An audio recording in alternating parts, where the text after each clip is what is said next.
ইতিমধ্যে আমাৰ অসমৰ জনপ্ৰিয় শিল্পী বিশেষকৈ যুৱ চামৰ হাৰ্থথ্ৰব বুলি পৰিচিত জুবিন গাৰ্গৰ অন্ত্যেষ্টিক্ৰিয়া সমাপন হৈছে।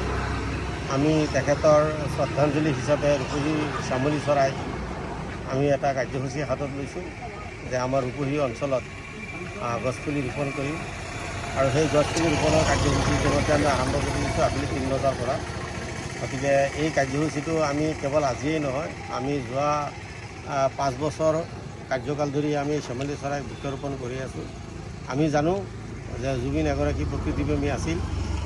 তেওঁৰ যোৰহাটত ঘৰটো বিক্ৰী কৰাৰ পিছতো তেওঁ পাইন গছজোপা কাটিবলৈ দিয়া নাছিলে। ঠিক তেনেকেই প্ৰকৃতিৰ যিমান কুকুৰেই হওক, ছাগলীয়েই হওক বা বান্দৰেই হওক বা যিকোনো জীৱই হওক, তেওঁ সকলোকে মৰম কৰিছিলে। তাৰ পৰিচয় আমি ইতিমধ্যে ফেচবুকবিলাকত পাইছোঁ। গতিকে সেয়ে আমি প্ৰকৃতিক জীয়াই ৰখা মানে জুবিনক জীয়াই ৰখা, আমি সেই প্ৰকৃতি বচাবলৈ আমাৰ এই ৰূপহী অঞ্চলত ৰূপহী মানুহৰ চাহ দিবলৈ জুবিনৰ যাতে এই প্ৰভাৱটো আমাৰ ইয়াত থাকি যায় ৰূপহী আৰু ৰূপহীক আমি সেউজ সুন্দৰ পৰিৱেশ গ্ৰহণ কৰিম বুলি আমি ইতিমধ্যেই মন লৈছোঁ। আৰু তাৰেই কাৰ্যসূচী হিচাপে জুবিনৰ শ্ৰদ্ধাঞ্জলি অনুষ্ঠানটো আমি অলপ ব্যতিক্ৰমভাৱে গছপুলি ৰোপণ কৰি আমি সকলো অসমবাসীক আমি দেখুৱাব খুজিছোঁ যে আমি জুবিনৰ নামত আমি কমেও এইকেইদিন আমি অলপ যদি গছপুলি লগাওঁ, আমাৰ অসমখন আগৰ নিচিনাকেই সেউজ সুন্দৰ হৈ যাব। যিটো মানে ৰাস্তা পদূলি কৰিবলৈ যাওঁতে বহুত গছ গছনি কাটি আমাৰ পৰিৱেশটো বিনষ্ট কৰিছে। গতিকে আমি আহক, আমি সকলোৱে আমাৰ প্ৰিয় শিল্পীগৰাকীৰ নামত কমেও এজোপাকৈ গছ ৰোপণ কৰোঁ। এই গছ পুলি ৰোপণ কৰিছে।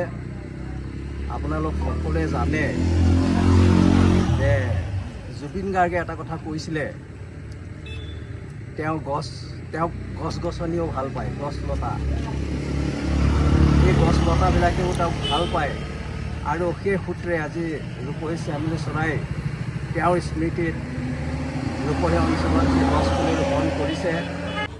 আজি আমি জুবিন গাৰ্গৰ স্মৃতিত তেওঁ গছ ভাল পাইছিলে আৰু সেইকাৰণে আমি জুবিন গাৰ্গৰ নামত ৰূপহী আৰু ৰূপহী দাঁতিকাষৰীয়া অঞ্চলত বৃক্ষৰোপণ কৰিছোঁ, গছ ৰোপণ কৰিছোঁ আৰু এই গছখিনি সংৰক্ষণৰ ব্যৱস্থা কৰিছোঁ। আৰু প্ৰত্যেকজোপা গছত আমি জুবিন দাৰ ফটোৰ সৈতে আমি ফটো সংলগ্ন কৰিছোঁ নেটৰ বেৰৰ সৈতে। গতিকে মই আপোনালোকক আহ্বান জনাম, জুবিন দাই যিহেতু গছ গছনি ভাল পাইছিলে, তেওঁৰ নামত বৃক্ষৰোপণ কৰক আৰু তেওঁক আমাৰ মাজত জীয়াই ৰাখক।